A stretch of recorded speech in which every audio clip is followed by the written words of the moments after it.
Olá, hoje vamos falar de um tema que às vezes causa algumas dificuldades. Vamos falar de energia e fenómenos elétricos, vamos trabalhar os diferentes tipos de associações em série e em paralelo e vamos rever os geradores de corrente contínua.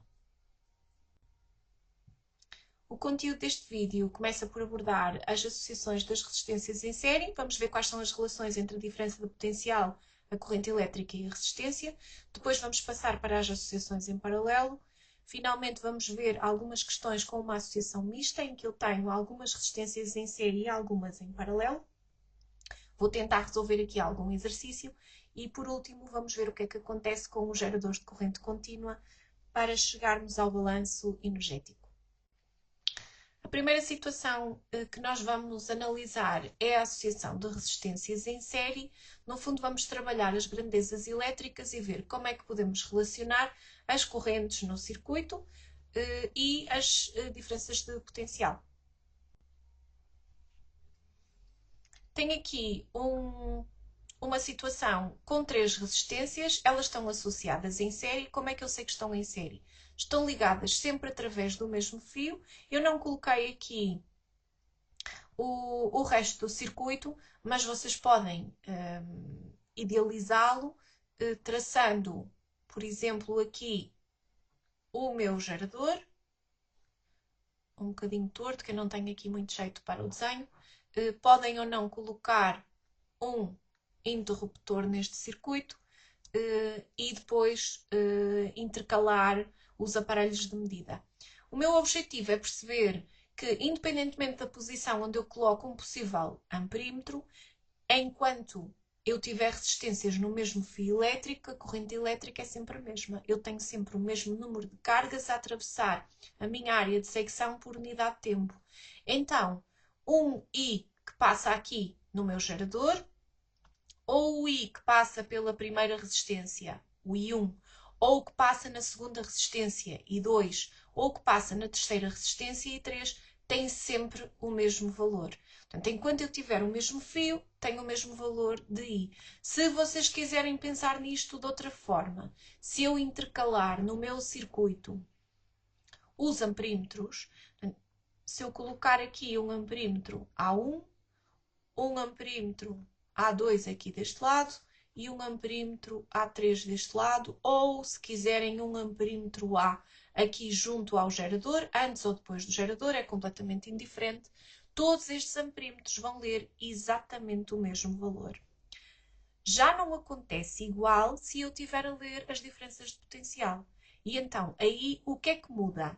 Basicamente, se eu colocar um voltímetro V aqui no meu gerador, e se eu colocar um voltímetro associado a cada uma das minhas resistências, vou colocar aqui um V1, entretanto aqui um V2 e um V3 em cada uma das minhas três resistências. O que eu sei é que o U lido no meu gerador, que é este que está aqui representado a azul, vai corresponder à soma dos U's lidos em cada uma das minhas três resistências.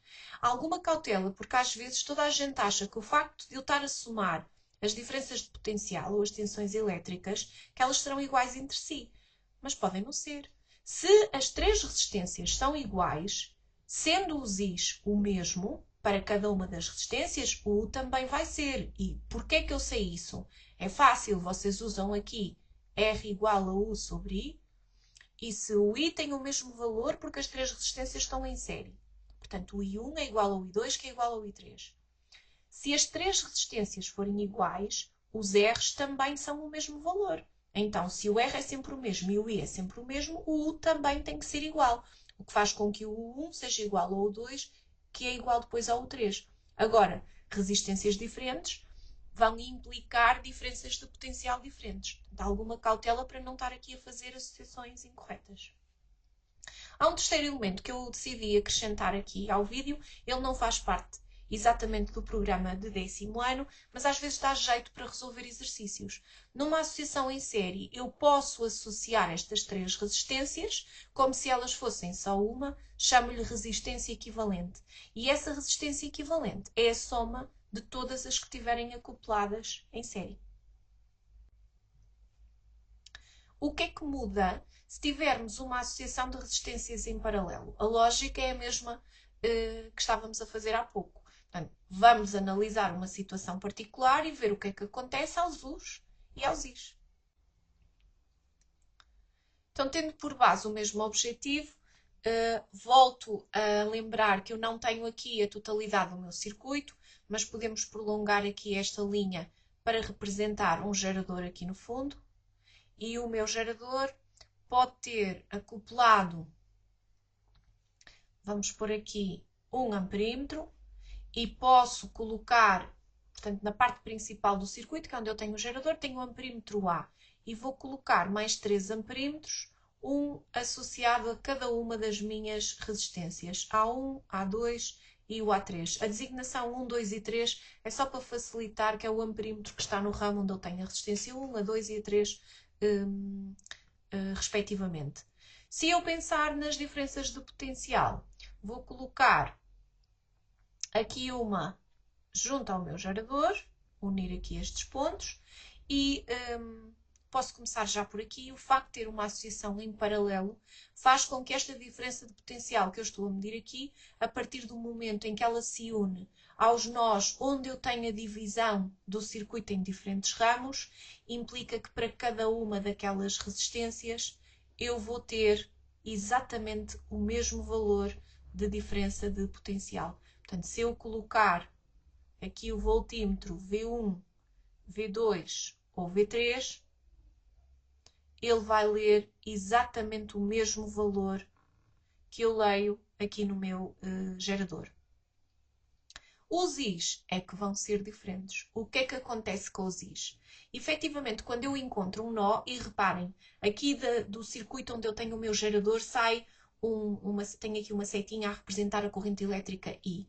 Quando ela encontra um ramo, ou seja, tem um nó é uma espécie de encruzilhada de fios, dessa encruzilhada de fios eu vou ter uma divisão. E na realidade o que vai acontecer é que esse I vai se distribuir por cada um dos ramos do meu circuito. E isso obriga a que este I inicial corresponda à soma do I3, que é a corrente que passa junto no ramo onde eu tenho a terceira resistência, mais o I2, que é a corrente que passa onde eu tenho a segunda resistência, mais a corrente I1, que é a corrente onde eu tenho associada a minha resistência 1.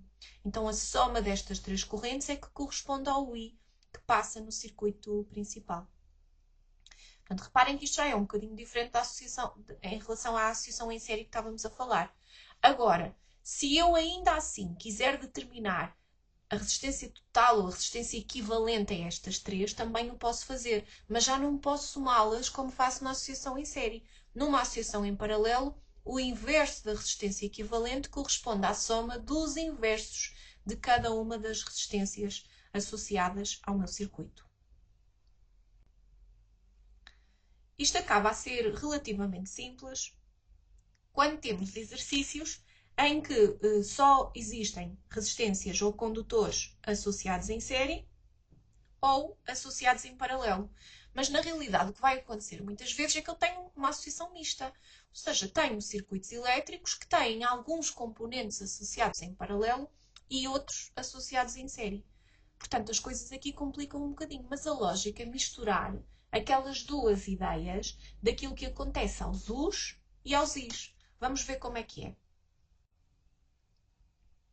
Já tenho aqui um circuito onde tenho o meu gerador que está ligado a uma primeira resistência e esse fio encontra aqui um nó, vou representá-lo aqui a preto. Este primeiro nó implica que o meu fio se divide em dois, onde eu tenho associadas as resistências R2 e R3. Esses dois ramos voltam a unir-se mais à frente, noutro nó, e volto a ter apenas uma linha a representar o circuito, a parte principal do circuito. O que é que acontece aqui?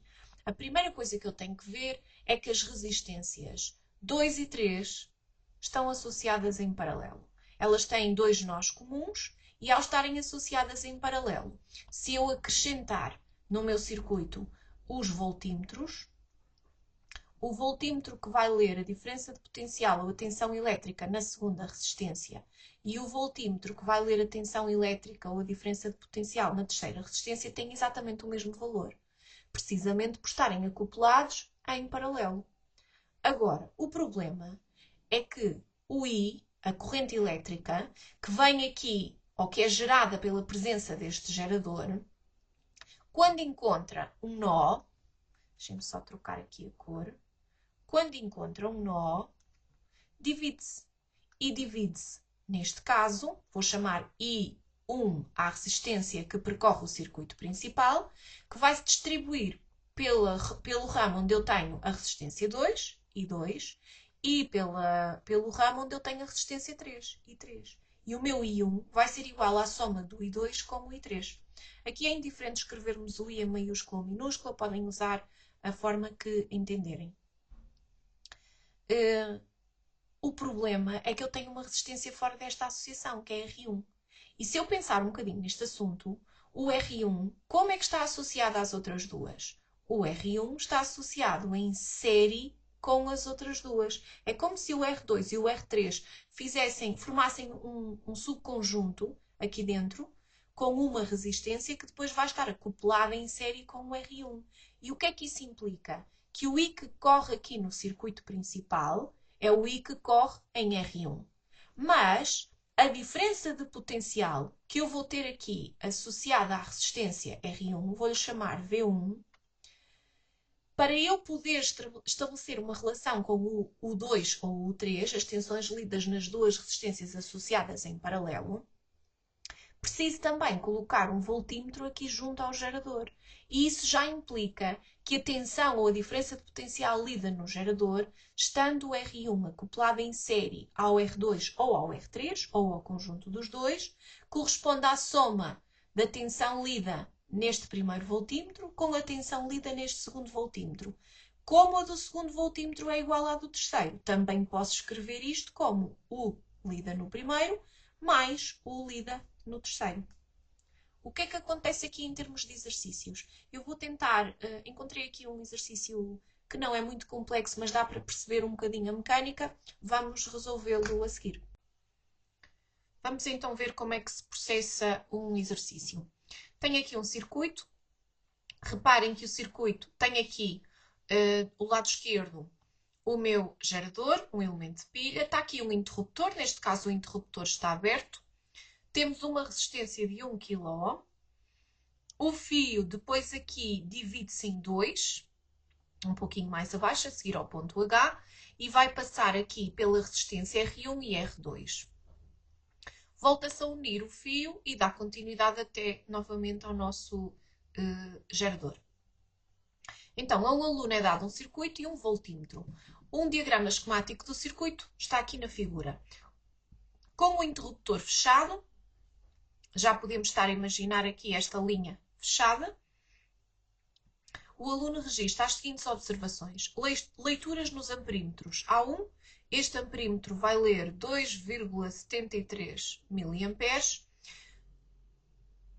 e o amperímetro A2 vai ler 1,64 mA. O voltímetro que o aluno usou está posicionado entre o ponto X e o ponto Y. Posso completar aqui o esquema do meu circuito. E este voltímetro vai ler 6 volts.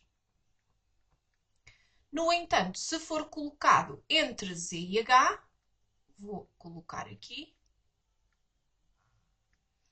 vai ler 3,27 volts. Qual é que é a nossa primeira pergunta?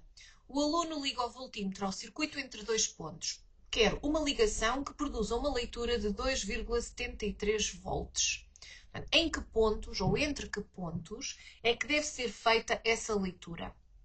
Nós podemos começar por estabelecer aqui algumas hipóteses. Porque reparem, a opção A é entre o ponto X, que está aqui, e o ponto H. O ponto H está depois desta primeira resistência. Se calhar vamos lhe chamar R3, talvez dê jeito, uma vez que tenho aqui o R1 e o R2, esta pode ser o R3. Então, o nosso voltímetro pode ser posicionado aqui, pode ser posicionado entre a posição W e a posição E, aqui, mas se pensarem um bocadinho entre estas duas posições, deixem-me só mudar aqui de cor. Se eu colocar o voltímetro aqui, eu sei exatamente quanto é que ele vai ler. Ele vai ler o mesmo valor que 3,27 volts. E porquê? Porque a resistência 1 e a 2 estão associadas em paralelo. E então a diferença de potencial nos terminais desta associação, que corresponde ao ponto Z e ao ponto H, é a mesma em cada uma das resistências que está neste ramo. Isso vai ser equivalente a ter o voltímetro posicionado entre F, que está aqui, e o G. Este valor também lê 3,27 volts, pela mesma razão que eu acabei de explicitar. Entre o Y e o Z, o Y é este ponto aqui e o Z é este ponto aqui. Eu não tenho aqui absolutamente nada. Então eu não consigo ler nenhuma diferença de potencial. Então basicamente eu já eliminei 3 opções. Eu já tenho aqui qual é a minha resposta correta. Agora, claro que o meu objetivo não era resolver o exercício por aqui, mas este é um caminho possível. Eu quero saber se entre aqueles dois pontos, o X e o H, eu tenho de facto 2,73 volts. Imaginem que isto podia ser um prove que. Então o que é que eu sei? Sei que a resistência que eu acabei de nomear como sendo R3 é a resistência que está cá em cima, que vale 1 kΩ. Ups, desculpem lá. Estava aqui a clicar desnecessariamente. E o que eu sei é que a diferença de potencial lida no meu gerador, vou pôr aqui o U no gerador, vai ser igual à diferença de potencial lida nesta resistência de 1 kΩ mais o U lido na minha associação de duas resistências em paralelo. Porquê? Porque esta resistência R3 está associada em série com a minha associação em paralelo. Então isto vai ser igual ao U lido na resistência 3 mais o U lido na resistência 1 ou na resistência 2, ou se quiserem, no U lido entre Z e H. Ok? Então reparem, o U lido no gerador eu sei quanto é que é. Eles dizem, é 6 volts. O U lido na resistência 3 não sei. Mas sei que o U lido na resistência 1 é igual a 3,27. Ainda agora analisamos a razão pela qual isto é assim. Então vou resolver a minha equação 6 menos 3,27, que eu vou passá-lo para o lado esquerdo do igual. Vai-me permitir obter 1/3, que corresponde exatamente a 2,73 volts. Portanto, a minha resposta é a opção A. Vamos ver outra questão? Okay, temos aqui uma outra linha. Queremos conhecer quanto é que é corrente que passa no ponto F. O ponto F corresponde ao ramo do circuito onde eu tenho a resistência 2. Claro que para eu poder determinar isto, eu continuo a precisar dos valores que me eram fornecidos há pouco no enunciado. Vou só copiá-los para aqui. O A1, o amperímetro 1, lê um valor de 2,73 mA. O A2, 1,64 mA. Já sei que o U lido aqui no gerador é de 6 volts, 600 volts. Sei que o U lido aqui entre o Z, entre o ponto Z e o ponto H, é de 3,27 volts. E também já calculei que aqui o U lido, vou-lhe chamar o 3, na minha resistência 3, corresponde ao valor 2,73 volts, que foi o que calculamos na linha anterior. Como é que eu vou determinar, então, o I que passa no ponto F? Se calhar não precisamos disto tudo. Mas como é que eu vou chegar lá? Vamos tentar encontrar onde é que eu tenho nós no circuito. E reparem, O I que circula aqui no circuito principal, vou-lhe chamar I1. No fundo, corresponde ao valor que o primeiro amperímetro lê, 2,73 mA.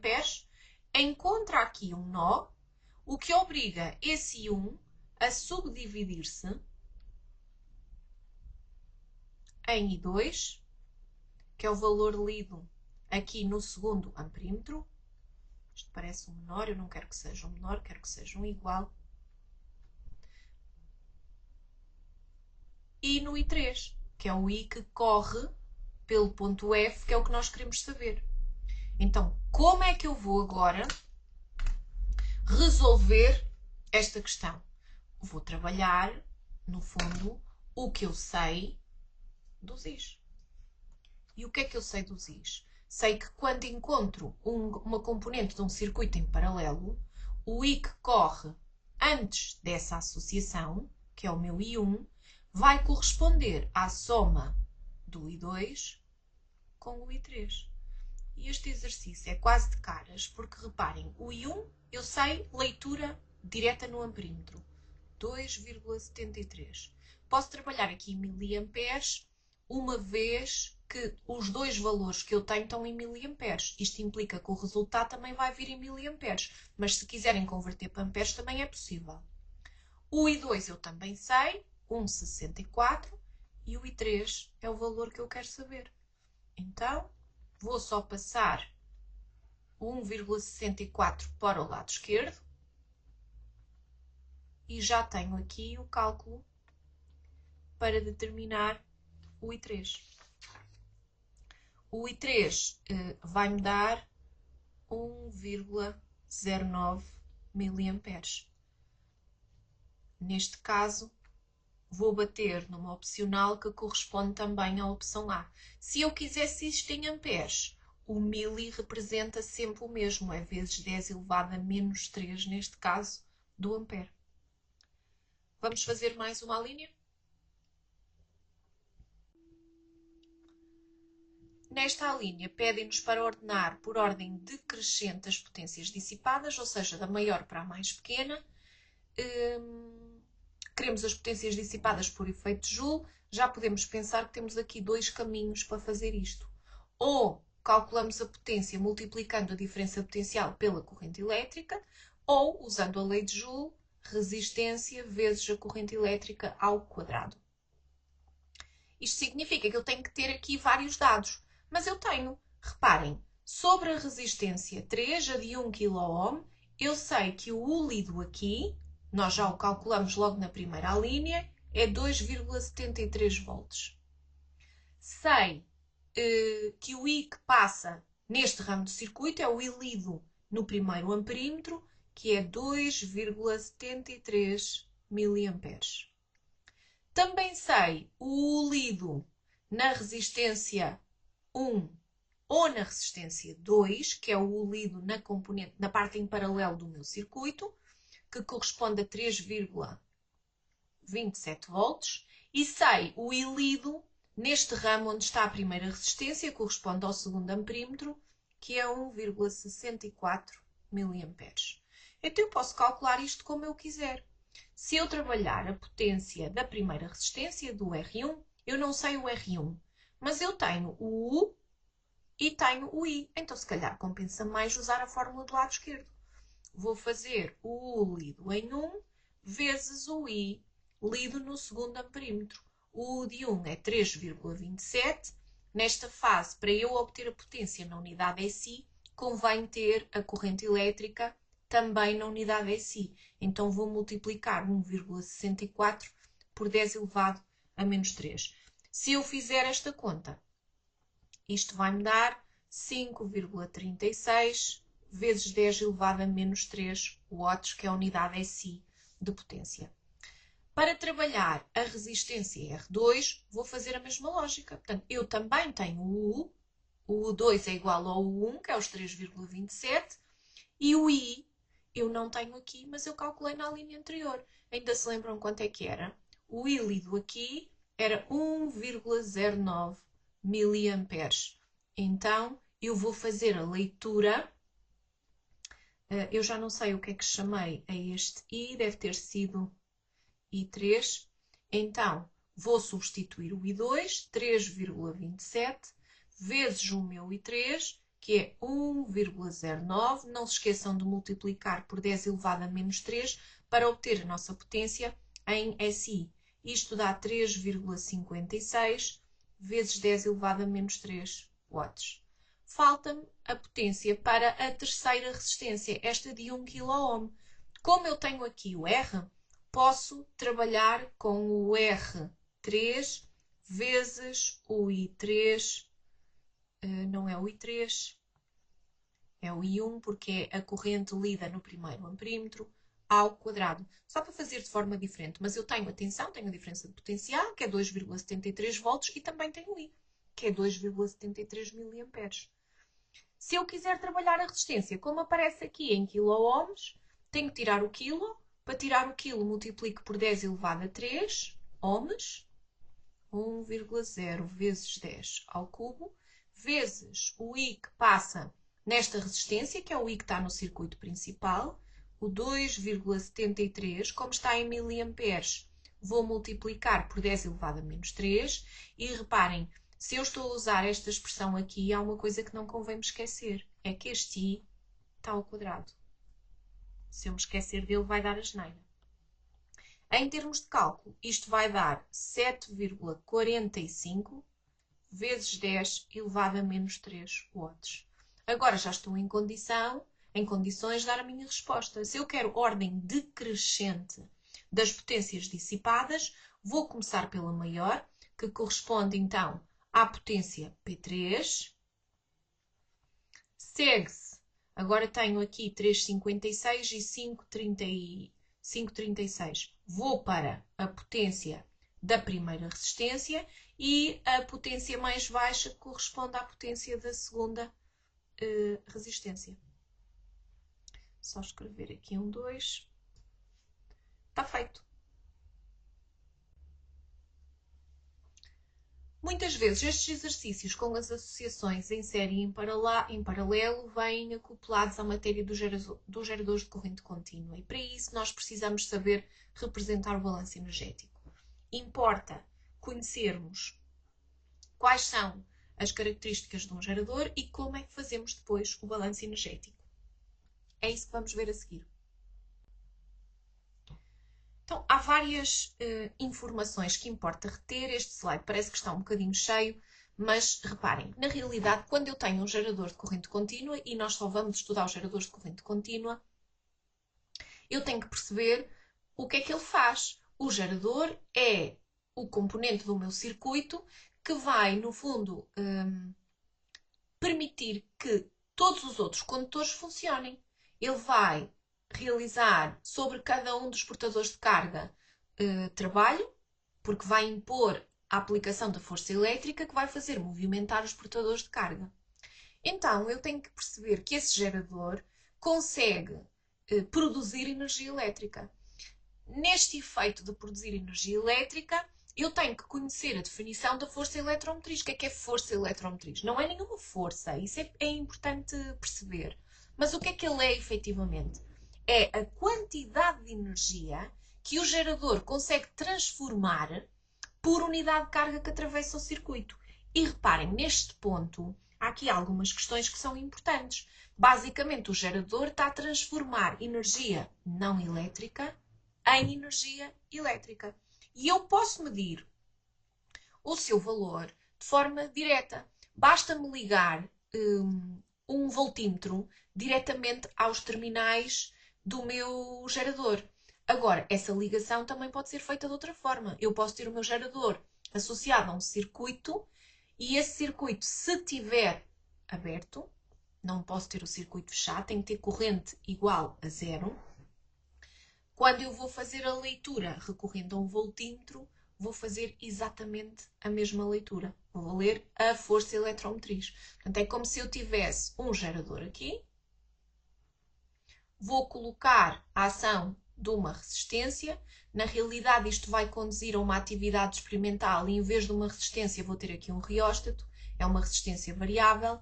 E vou colocar aqui nos terminais do meu gerador um voltímetro.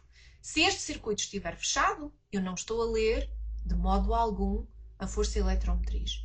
Mas se ele estiver aberto, portanto eu tenho aqui um interruptor e vou abrir o interruptor. Não sei se consigo agora aqui apagar, deixar aqui o circuito interrompido. O valor deste voltímetro vai ser a minha força eletromotriz. Então, o que é a força eletromotriz? É a energia que o meu gerador é capaz de transformar por unidade de carga que atravessa o circuito em que está inserido. Isto significa que a minha força eletromotriz não é mais do que uma diferença de potencial, mede-se em volts, porque vai medir a quantidade de energia transferida por unidade de carga, joule por coulomb. Então, como se eu fechar o circuito, eu tenho uma situação completamente diferente. Porque se eu fechar o circuito, em vez deste voltímetro estar a ler epsilon, ele vai ler U. Vai ler a diferença de potencial que corresponde à energia disponibilizada aos condutores que estão associados àquele circuito para que eles possam funcionar. Isto significa que o U é sempre um valor menor do que o epsilon. A tensão lida no circuito fechado é sempre inferior à força eletromotriz do gerador que estamos a trabalhar. Agora, isto é simples, mas falta uma parcela. É que se nós pensarmos que aquele gerador pode ser, por exemplo, uma pilha, pode ser uma bateria, pode ser um painel fotovoltaico, e se pensarem na bateria ou na pilha, é fácil de perceber que se vocês tiverem, por exemplo, o telemóvel a funcionar, ao fim de algum tempo de uso, vocês sentem na vossa mão que ele aqueceu. Então, se ele aqueceu, toda a energia que diz respeito ao aquecimento de um componente, estamos a falar de efeito Joule, a energia que está a ser dissipada. Neste caso, está a ser dissipada no próprio gerador. E então, reparem, quando eu penso na lei de Joule, o que é que diz a lei de Joule? A potência é igual à resistência vezes o I ao quadrado. Esta é a minha lei de Joule. Se eu pensar que eu quero a potência dissipada no meu gerador, vou pôr aqui um D de dissipada, aquela resistência tem que ser a resistência do próprio gerador, na física chamamos-lhe resistência interna, vezes a corrente elétrica ao quadrado. E se eu pegar nesta ideia, é fácil de perceber que toda a potência que é transformada pelo meu gerador, vamos lhe chamar total, ou é usada e disponibilizada ao circuito para que ele trabalhe de forma útil, ou vai ser dissipada no seu próprio aquecimento. E quando eu pego nesta ideia, reparem que a potência é a diferença de potencial vezes a corrente elétrica, a total é a força eletromotriz vezes a corrente elétrica, a útil é a diferença de potencial U lida no circuito vezes a corrente elétrica, e a dissipada por efeito Joule é dissipada na resistência interna do nosso gerador, R minúsculo, vezes o I ao quadrado.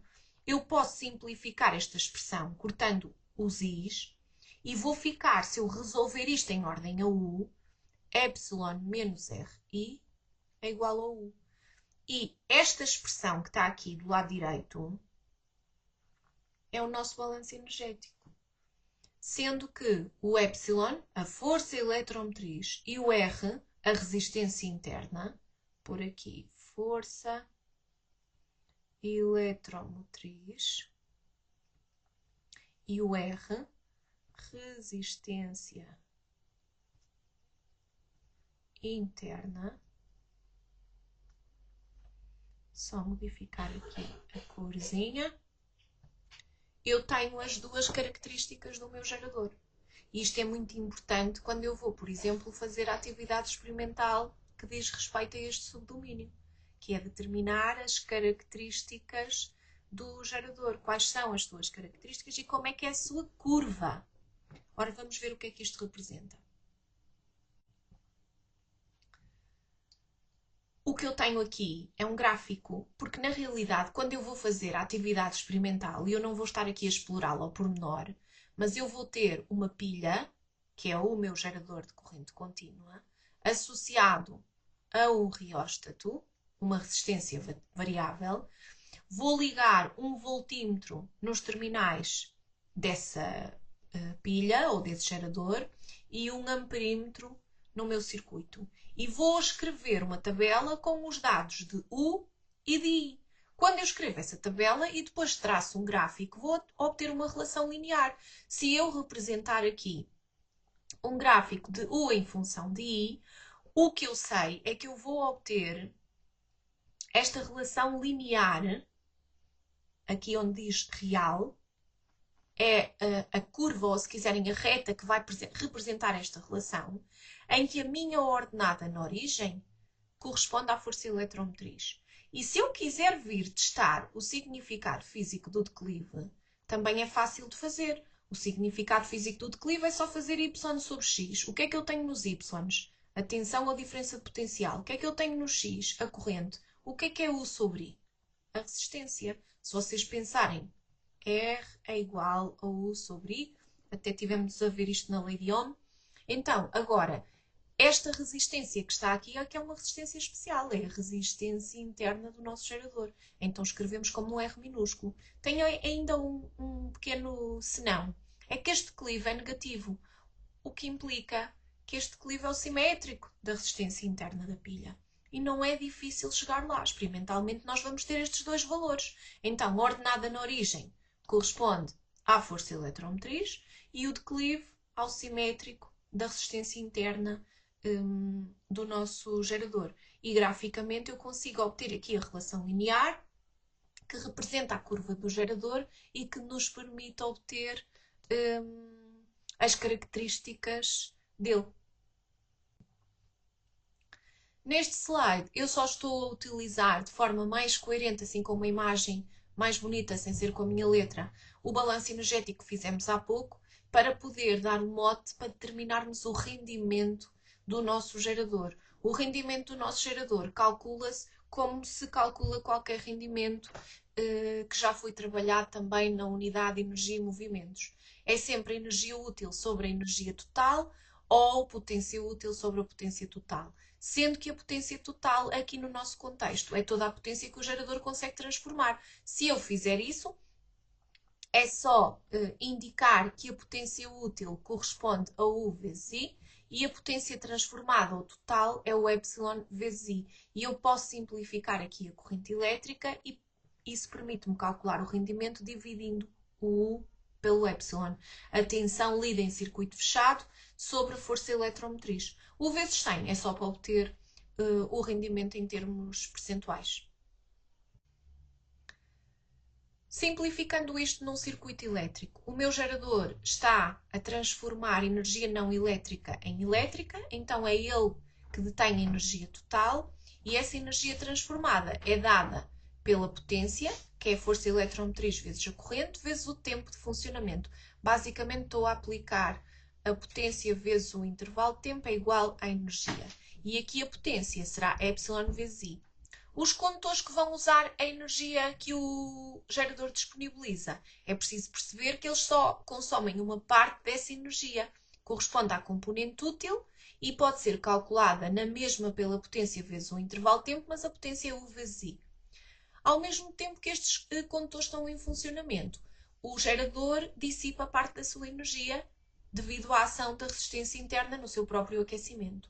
Então podemos usar a lei de Joule para calcular essa energia dissipada. R minúsculo, resistência interna, vezes o I ao quadrado, vezes o tempo. Convém perceber que nós temos aqui uma outra situação.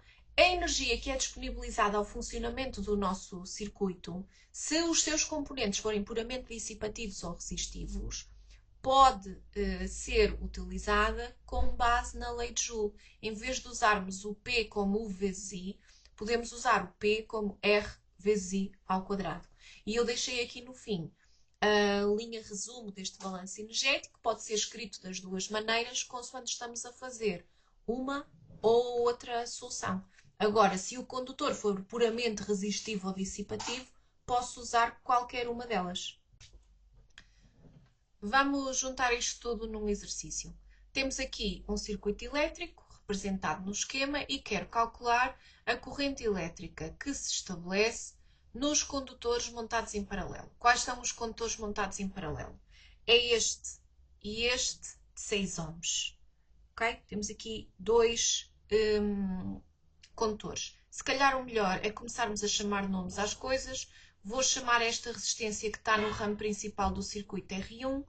Vou chamar a esta aqui em cima, pode ser o R2. E a esta aqui em baixo, R3. Portanto, R2 e R3 estão associados em paralelo.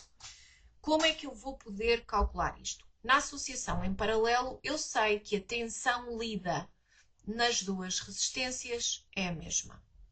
E, sendo a mesma, uma vez que eu posso aplicar sempre o R igual a U sobre I, posso resolver isto em ordem a U, R vezes a corrente igual a U, e eu sei que o R2 vezes o I2 vai ser igual ao R3 vezes o I3. E como as duas resistências são de 6 ohm, o R2 e o R3 pode ser simplificado. Então já sei que o I2 é exatamente igual ao I3. E agora, a partir daqui, eu sei que o I que circula no ramo principal, onde eu tenho o meu gerador, vamos lhe chamar I1, chega aqui ao nó e divide-se em I2 e em I3. Então, o I1 corresponde à soma do I2 com o I3. E como o I2 e o I3 são o mesmo, e o I1 eu sei quanto é que é, está aqui lido no amperímetro, é 832 mA. Este é igual a este, então eu vou ter aqui 2 e 2, por exemplo. E se eu dividir os 832 por 2, vou obter a corrente elétrica em cada um destes ramos. O que eu vou ter aqui é um 416 mA. Aqui não pede, mas se pedisse no SI, 416 vezes 10 elevado a menos 3 amperes. Está feito. A primeira já não tem mais nada. Vamos para a segunda. Calculo o valor que o voltímetro deverá medir. Quem é o voltímetro? É o voltímetro que está aqui no gerador. Portanto, eu quero o U do gerador, que vai ser igual ao U lido na primeira resistência, 3 ohms, mais o U lido na segunda ou na terceira resistência, porque estas duas, R2 e R3, estão associadas em paralelo. A soma é porque a primeira resistência, 3 ohm, está associada em série à associação em paralelo. Agora tenho aqui um problema, é que eu não tenho nenhum dos U's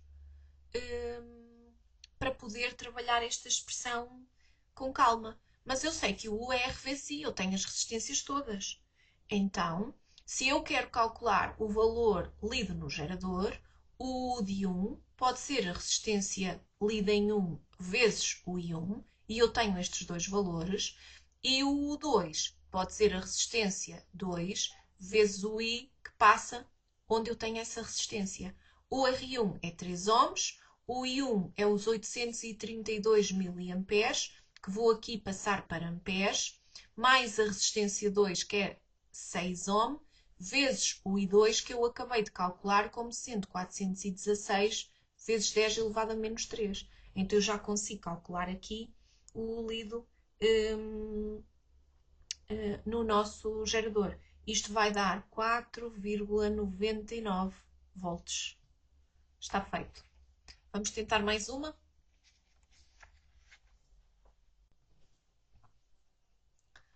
Ok, terceira linha. Calculo a potência total dissipada no circuito. A potência total corresponde à soma das potências em cada um dos condutores que eu tenho acoplados no meu circuito. Então posso calcular o P1, o P2 e o P3 separadamente e depois juntar os três, ou então calculo de uma vez. Como eu tenho os R's de todos eles, a potência 1 é R1 vezes o I1 ao quadrado, vou aplicar a lei de Joule. A potência 2 é o R2 vezes o I2 ao quadrado e a potência 3 é a resistência 3 vezes o I3 ao quadrado. Não esquecer que o I2 e o I3 são iguais. Então fica 3 vezes os 832 vezes 10 menos 3 ao quadrado, mais a resistência 2, que é 6, vezes os 416 vezes 10 menos 3 ao quadrado, e igual para a outra resistência. Então, se calhar, mais me vale colocar aqui um parênteses e multiplicar por 2, que assim será mais rápido. Ao fazer as contas, isto vai me dar 4,15 watts. Na quarta linha, pede-me para, fazendo um balanço energético, calcular a potência dissipada na pilha. Como é é que eu faço isto? A potência transformada no gerador corresponde à componente útil mais a componente dissipada nele próprio. A potência que nós calculamos na linha anterior é a potência que é usada ou disponibilizada ao circuito. É a nossa componente útil. Então, na realidade, eu só preciso calcular a potência do meu gerador. E a potência do gerador é dada pela força eletromotriz vezes a corrente elétrica onde ele está, que é o I1. E a força eletromotriz, eles dizem que é 6, e o I1 é 832 vezes 10 elevado a menos 3 amperes. Ou seja, isto vai-me dar 4,99 watts. Eu já posso vir aqui fazer a substituição. A potência do gerador 4,99, a útil 4,15, mais a potência dissipada. Vou passar para o lado esquerdo, menos 4,15 é igual à potência dissipada, de onde a potência dissipada me dá, só um instante, 0,84 watts aproximadamente. 4,99 menos 4,15, 0,84 watts. Está feito. O último exercício pergunta-nos quanto passará a medir o amperímetro se o interruptor Y for aberto. O Y está aqui. Se eu abrir este interruptor, esta resistência deixa de existir. E ao deixar de existir, eu vou ter uma associação de componentes em série. As duas resistências, a R de 3 ohm e a R de 6 ohm, vão estar associadas em série. Então eu sei que o U no gerador vai ser igual ao U lido na primeira resistência mais o U lido na segunda resistência. Então a lógica aqui é exatamente a mesma. O U no gerador, o U que está aqui, eu já determinei quanto é que era. Era 4,99 volts. O U de 1 eu posso calcular multiplicando a resistência 1 pelo I1, que eu não sei quanto é, que é o meu objetivo, mais o U2, que corresponde à resistência 2, vezes o I1, que eu também não sei quanto é que é.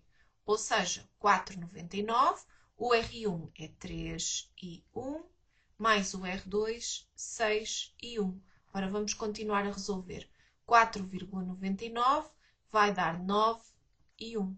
Então, o I1 é 4,99 sobre 9, de onde o I1 vai ter o valor 0,555 amperes. E está feito o problema. Eu tenho que ir com calma para resolver isto, fazendo uma coisa de cada vez. Obrigada por estarem desse lado, espero ter ajudado de alguma forma. Se tiverem dúvidas, deixem-me aqui em baixo ou enviem-me um e-mail. Fiquem bem, bom trabalho.